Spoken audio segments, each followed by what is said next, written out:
Hello friends, welcome back. I am Raju. Raju stock analysis में आपका स्वागत है।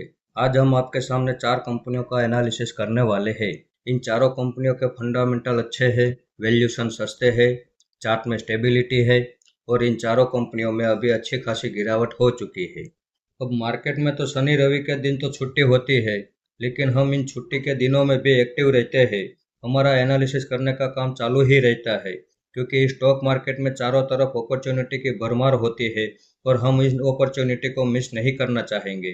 अगर हम एक्टिव नहीं रहेंगे तो हमसे बहुत सारी अपॉर्चुनिटी मिस हो जाएगी और हमें हो सके उतनी अपॉर्चुनिटी को कवर करना चाहिए।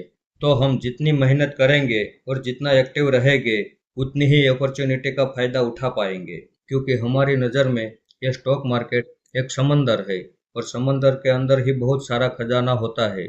लेकिन उस खजाने को पाने के लिए बहुत सारी मेहनत भी करनी पड़ती है और हमारी इस मेहनत का फायदा आप भी उठा सकते हैं।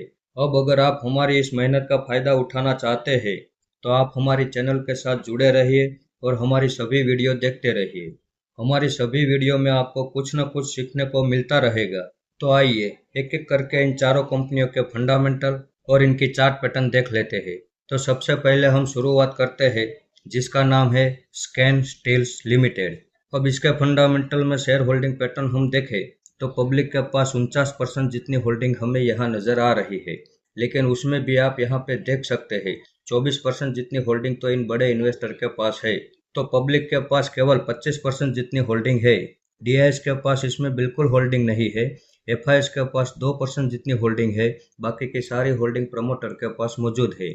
इसके आगे बैलेंस शीट में हम देखें तो इस कंपनी के ऊपर 62 करोड़ का कर्ज है। उसके सामने 359 करोड़ का तो रिजर्व है। अब 2015 से लेकर अब तक का रिजर्व का डेटा आप देख सकते हैं। हर साल इस कंपनी में रिजर्व बढ़कर ही आ रहा है। तो इस हिसाब से इनकी बैलेंस शीट बड़ी जानदार और शानदार है।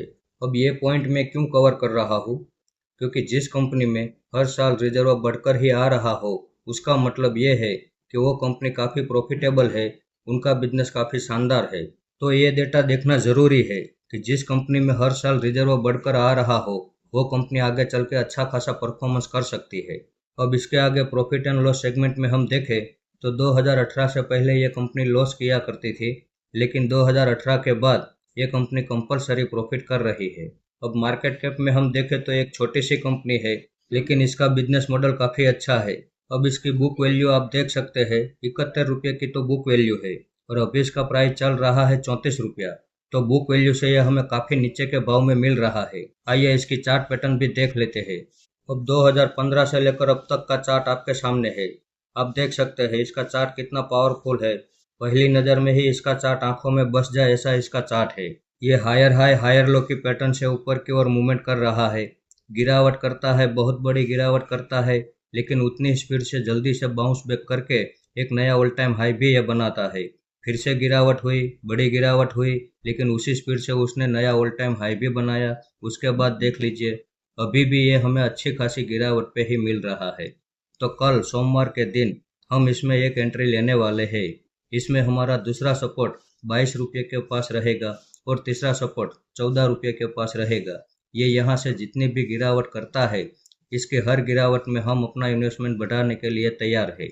इसमें हमारा टारगेट 100 रुपये का रहने वाला है। 100 रुपये के भाव में हम 75% होल्डिंग एग्जिट कर देंगे और बाकी बची 25% होल्डिंग लॉन्ग टाइम के लिए छोड़ देंगे। अब इसके फंडामेंटल भी अच्छे हैं, चार्ट पैटर्न भी अच्छी है, वैल्यूएशन में भी सस्ता है, तो एक एंट्री करना तो यहाँ बनता है। आइए तो अब देखते हैं हमारा अगला स्टॉक जिसका नाम है मैसूर पेट्रोकेमिकल्स लिमिटेड। अब इसके फंडामेंटल में हम शेयर होल्डिंग पैटर्न देखें तो पब्लिक के पास केवल 23% जितनी होल्डिंग हमें यहाँ नजर आ रही है। उसमें भी 4% जितनी होल्डिंग तो बड़े इन्वेस्टर के पास है। तो पब्लिक के पास केवल 19% जितनी होल्डिंग है। डीआईएस के पास 0.44% की होल्डिंग है। एफआईएस के पास 3% की होल्डिंग है। बाकी की सारी होल्डिंग प्रमोटर के पास मौजूद है। इसके आगे बैलेंस शीट में हम देखें तो इस कंपनी के ऊपर सिर्फ 22 लाख का कर्ज है। उसके सामने 214 करोड़ का तो रिजर्व है। अब इतने बड़े रिजर्व के सामने इतना छोटा सा कर्ज बड़ा मामूली सा कर्ज है। तो इस हिसाब से इनके बैलेंस शीट बड़ी जानदार है। इसके आगे प्रॉफिट एंड लॉस सेगमेंट में हम देखें तो ईयर ऑन ईयर ये कंपनी कंपलसरी प्रॉफिट कर रही है। हाँ, ये बात और है कि 2021 में इसने छोटा सा लॉस किया था और इस साल भी ये कंपनी लॉस में अभी चल रही है।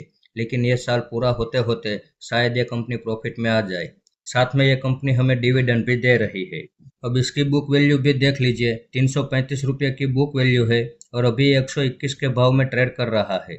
तो ये बड़ी अच्छी बात है कि बुक वैल्यू से ये काफ़ी हमें नीचे के भाव में मिल रहा है। तो जैसे आपने देखा कि इसके फंडामेंटल में कहीं कोई खराबी नहीं है और अभी ये अपना ऑल टाइम हाई से 53% की गिरावट पे हमें मिल रहा है। तो कल सोमवार के दिन हम इसमें भी एक लाइव भाव पे एंट्री करने वाले हैं। इसमें हमारा जो दूसरा सपोर्ट है वो 80 रुपये के पास रहेगा और तीसरा सपोर्ट जो है वो 40 रुपये के पास रहेगा। और इसमें हमारा जो टारगेट है वो 300 रुपये का रहने वाला है। 300 रुपये के भाव में हम 75% होल्डिंग एग्जिट करेंगे और बाकी बची 25% होल्डिंग लॉन्ग टाइम के लिए छोड़ देंगे। अब 2004 से लेकर इसका चार्ट आप देख सकते हैं। ये भी हायर हाई हायर लो के पैटर्न से ऊपर की ओर मूवमेंट करता है। अब 2008 में इसने जो गिरावट की थी उसमें टाइम वाइज करेक्शन भी किया था और प्राइस वाइज करेक्शन भी किया था। लेकिन उसके बाद जो उसने तेजी की रैली चालू की तो उसने 2008 का जो ऑल टाइम हाई था उसे भी ब्रेक करके एक नया ऑल टाइम हाई बनाया। उसके बाद दूसरी बार 2018 में फिर से उसने गिरावट शुरू की तो उसमें सिर्फ उसने प्राइस वाइज करेक्शन ही किया, टाइम वाइज करेक्शन नहीं किया है। लेकिन वहां से भी जब उसने तेजी की रैली चालू की तो 2018 का जो ऑल टाइम हाई था उसे भी ब्रेक करके एक नया ऑल टाइम हाई भी इसने बनाया है। तो इसके चार्ट में हमें इतना भरोसा मिल जाता है कि ये जितनी भी गिरावट करना चाहे करने दो। इसकी हर गिरावट में हम थोड़ा थोड़ा इन्वेस्टमेंट बढ़ाते जाएंगे, क्योंकि ये जब भी बाउंस बैक करके नई तेजी की रैली चालू करेगा तो इसका जो पिछला ऑल टाइम हाई है 260 रुपये का उसे भी ब्रेक करके एक नया ऑल टाइम हाई ये बना सकता है। इतना भरोसा हमें इसके चार्ट में मिल जाता है। तो इस कंपनी के ऊपर हम भरोसा कर सकते हैं। अभी 122 के पास ट्रेड कर रहा है तो एक एंट्री तो हम यहाँ पे करेंगे। अगर यहीं से ऊपर चलना शुरू कर देता है तो बड़ी अच्छी बात है, लेकिन यहाँ से और ज़्यादा बड़ी गिरावट करना चाहे तो करने दो। 80 रुपये के पास हम यहाँ पे दूसरी एवरेज करेंगे और हो सकता है पिछली हिस्ट्री की तरह ये बहुत बड़ी गिरावट करना चाहे तो इसमें हमारा जो तीसरा सपोर्ट है वो 40 रुपये के पास है और 40 रुपये के पास तो हम दिल खोल के इन्वेस्टमेंट करने वाले हैं। अब मार्केट की गिरावट में हमें स्मॉल कैप कंपनियों में इन्वेस्टमेंट करना हो तो ऐसी कंपनियां ही हमें पसंद करनी चाहिए जिसमें वैल्यूएशन भी सस्ते हो, फंडामेंटल अच्छे हो और चार्ट में टेक्निकल पैटर्न चल रही हो। आइए तो अब देखते हैं हमारा अगला स्टॉक जिसका नाम है नेशनल प्लास्टिक टेक्नोलॉजीज लिमिटेड। अब इसके फंडामेंटल हम देखें तो शेयर होल्डिंग पैटर्न में पब्लिक के पास 33% जितनी होल्डिंग हमें यहाँ नजर आ रही है। उसमें भी 6% जितनी होल्डिंग तो बड़े इन्वेस्टर के पास है, यानी कि पब्लिक के पास केवल 27% जितनी होल्डिंग है। बाकी की सारी होल्डिंग प्रमोटर के पास मौजूद है। अब 2017 से लेकर प्रमोटर छोटी छोटी क्वांटिटी में अपनी होल्डिंग बढ़ा रहे हैं। 2017 में प्रमोटर के पास 58% की होल्डिंग थी और वहां से होल्डिंग बढ़ाते बढ़ाते अभी प्रमोटर के पास 66% की होल्डिंग है। इसके आगे बैलेंस शीट में हम देखें तो इस कंपनी के ऊपर 60 करोड़ का कर्ज है, उसके सामने 45 करोड़ का रिजर्व है। अब 2014 से लेकर अब तक का रिजर्व का डेटा आप देख लीजिए। हर साल इस कंपनी में रिजर्व बढ़कर ही आ रहा है। तो इस हिसाब से इनकी बैलेंस शीट बड़ी पावरफुल और दमदार है। इसके आगे प्रॉफिट एंड लॉस सेगमेंट में हम देखें तो ईयर वन ईयर ये कंपनी कंपलसरी प्रॉफिट कर रही है। साथ में ये कंपनी हमें डिविडेंड भी दे रही है। अब मार्केट कैप में हम देखें तो ये भी एक छोटी सी कंपनी है, स्मॉल कैप कंपनी है, लेकिन इसका बिजनेस मॉडल काफ़ी अच्छा है। अब इसकी ग्राहक लिस्ट भी आप देख लीजिए। इसकी ग्राहक लिस्ट में बड़ी बड़ी कंपनियों के नाम हमें यहाँ नज़र आ रहे हैं, जिसमें पहला नाम है Whirlpool of India, TVS motor, TVS electronics. ऐसी बड़ी बड़ी कंपनियाँ इसकी ग्राहक लिस्ट में है। तो जैसे आपने देखा कि इसके फंडामेंटल भी बड़े पावरफुल है और अभी ये अपने ऑल टाइम हाई से 58% की गिरावट पे हमें मिल रहा है। तो कल सोमवार के दिन हम इसमें भी लाइव भाव पे एक एंट्री करने वाले हैं। अब इसने 2024 में 528 का ऑल टाइम हाई बनाया था और वहां से गिरावट करते हुए अभी ये 218 के पास ट्रेड कर रहा है। इसमें हमारा जो दूसरा सपोर्ट है वो 160 रुपये के पास रहेगा और तीसरा सपोर्ट जो है वो 90 रुपये के पास रहेगा। अब 2004 से लेकर अब तक का चार्ट आप देख सकते हैं। ये हायर हाई हायर लो के पैटर्न से ऊपर की ओर मूवमेंट कर रहा है। अगर ये यहीं से सपोर्ट बना के ऊपर चलना शुरू कर देता है तो इसमें हमारा जो टारगेट है वो 550 के पास रहेगा। 550 के भाव में हम 75% होल्डिंग एग्जिट कर देंगे और बाकी बची 25% होल्डिंग लॉन्ग टाइम के लिए छोड़ देंगे। और अगर यहाँ से और ज़्यादा बड़ी गिरावट करना चाहे तो करने दो, इसकी हर गिरावट में हम अपना इन्वेस्टमेंट बढ़ाते जाएंगे। वर्ष के सिनारियो में ये बड़ी गिरावट करके 90 रुपये के पास आता है तो वहाँ पे तो हम दिल खोल के इन्वेस्टमेंट करने वाले हैं। इसके पुराने चार्ट की हिस्ट्री आप देख लीजिए, गिरावट करेगा, बड़ी गिरावट भी करेगा, लेकिन जब नई तेजी की रैली चालू करता है तो पिछले ऑल टाइम हाई को ब्रेक करके एक नया ऑल टाइम हाई भी ये बनाता है। इतना भरोसा हमें इसके चार्ट में मिल जाता है। अब 90 रुपया वाला जो लेवल है वो लेवल ऐसा है कि वहाँ पे इसके वैल्यूएशन काफ़ी ज़्यादा डिस्काउंट में आ जाता है। अब अच्छे फंडामेंटल वाली कंपनी, बेस्ट चार्ट पैटर्न वाली कंपनी जब हमें डिस्काउंट वैल्यूएशन में मिल रही हो तो ये हमारे लिए एक गोल्डन अपॉर्चुनिटी होती है। और जब ऐसी गोल्डन अपॉर्चुनिटी मार्केट में आती है तब अक्सर रिटेल इन्वेस्टर डरते हैं और वहां से वो एग्जिट करके भाग जाते हैं। लेकिन बड़े ऑपरेटर, बड़े खिलाड़ी उसी लेवल पे तो अच्छा खासा माल भरते हैं, तो उनके साथ हमें भी हिम्मत रख के अपने पोर्टफोलियो में ऐसे स्टॉक भरना चाहिए। अब यही स्टॉक ऑल टाइम हाई पे हाई जब कर रहा था तब रिटेल इन्वेस्टर को डर नहीं लग रहा था, और यही स्टॉक वापस जब गिरावट करता है और बॉटम के पास आता है तभी सबको डर लगता है।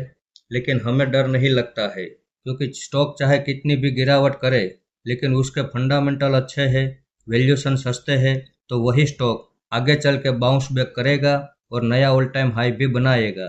तो इस कंपनी के ऊपर हम भरोसा कर सकते हैं। आइए अब देखते हैं हमारा अगला स्टॉक, जिसका नाम है पोद्दार पिगमेंट्स लिमिटेड।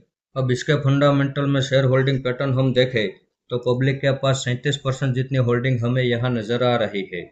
उसमें भी 14% जितनी होल्डिंग तो बड़े इन्वेस्टर के पास है, यानी कि पब्लिक के पास केवल 23% जितनी होल्डिंग है। डीआईएस के पास 0.23% की होल्डिंग है। एफआईएस के पास बिल्कुल होल्डिंग नहीं है, सारी होल्डिंग प्रमोटर के पास मौजूद है। इसके आगे इसकी बैलेंस शीट हम देखें तो इस कंपनी के ऊपर 12 करोड़ का कर्ज है, उसके सामने 353 करोड़ का रिजर्व है। अब इतने बड़े रिजर्व के सामने इतना छोटा सा कर्ज बड़ा मामूली सा कर्ज है। अब 2014 से लेकर अब तक का रिजर्व का डेटा हम देखें तो हर साल इस कंपनी में भी रिजर्व बढ़कर ही आ रहा है, तो इस हिसाब से इनकी बैलेंस शीट काफ़ी जानदार और शानदार है। इसके आगे प्रॉफिट एंड लॉस सेगमेंट में हम देखें तो ईयर वन ईयर ये कंपनी कंपलसरी प्रॉफिट कर रही है, साथ में ये कंपनी हमें डिविडेंड भी दे रही है।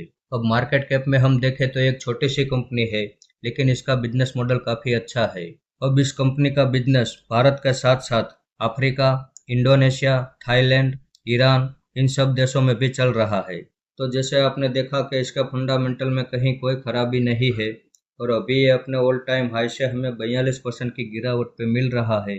तो कल सोमवार के दिन हम इसमें भी एक लाइव भाव पे एंट्री करने वाले हैं। अब 2024 में इसने 476 का ऑल टाइम हाई बनाया था और वहां से गिरावट करते हुए अभी ये 275 के पास ट्रेड कर रहा है। इसमें हमारा जो दूसरा सपोर्ट है वो 150 रुपये के पास रहेगा। अगर ये यहीं से ऊपर चलना शुरू कर देता है तो इसमें हमारा जो टारगेट है वो 500 रुपये के पास रहेगा। 500 रुपये के भाव में हम 75% होल्डिंग एग्जिट करेंगे और बाकी बची 25% होल्डिंग लॉन्ग टाइम के लिए छोड़ देंगे। अगर यहाँ से और ज़्यादा बड़ी गिरावट करके 150 रुपये के पास आता है तो वहाँ पे हम दूसरी एवरेज करने के लिए तैयार है। अब इसके चार्ट में भी हमें इतना भरोसा मिल जाता है कि ये जितनी भी गिरावट कर रहा है करने दो, लेकिन जब ये नई तेजी की रैली चालू करता है तो पिछले ऑल टाइम हाई को ब्रेक करके एक नया ऑल टाइम हाई भी ये बनाता है। तो इस कंपनी के ऊपर भी हम भरोसा कर सकते हैं। तो इस वीडियो को आप मेरी ओर से बाइंग या सेलिंग की रिकमेंडेशन ना समझें, ये मेरा पर्सनल व्यू है जो मैं आपके सामने शेयर कर रहा हूँ। ऐसे ही अच्छे अच्छे टेक्निकल और फंडामेंटल वाले स्टॉक मैं आपके सामने लाता रहूँगा। आपने यहाँ तक मेरा वीडियो देखा उसके लिए आपका बहुत बहुत धन्यवाद।